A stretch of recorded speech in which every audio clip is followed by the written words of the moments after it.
চলুন একটু গুরুত্বপূর্ণ বিষয় নিয়ে আলোচনা করি।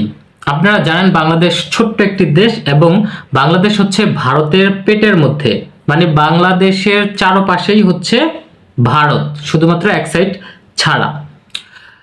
এবং ভারত কিন্তু বাংলাদেশকে মনে করে বাংলাদেশ হচ্ছে ভারতের একটি অঙ্গরাজ্য।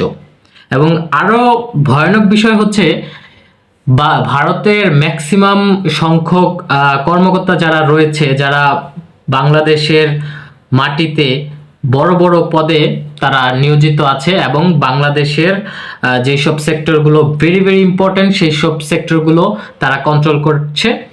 বাংলাদেশ ভারতের আন্ডারে কিভাবে চলে যাবে সেই বিষয়গুলো নিয়ে আমি একটু আপনাদেরকে জানাই।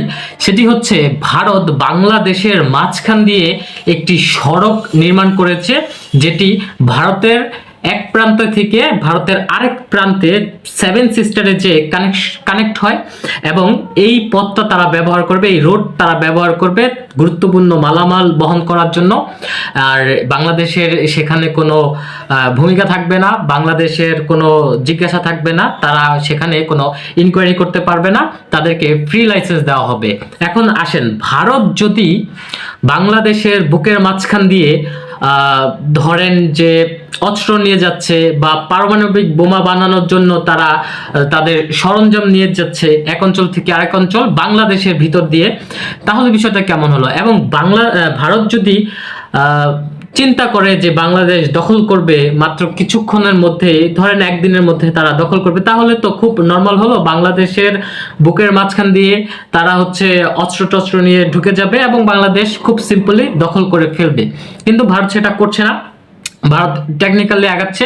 ভারত বাংলাদেশের যেসব মানুষ আছে, বাংলাদেশ সরকারকে তারা হচ্ছে একদম তাদের হাতের মুঠোয় নিয়ে নিয়েছে, যেভাবে বলবে বাংলাদেশ সেভাবেই কাজকর্ম করবে।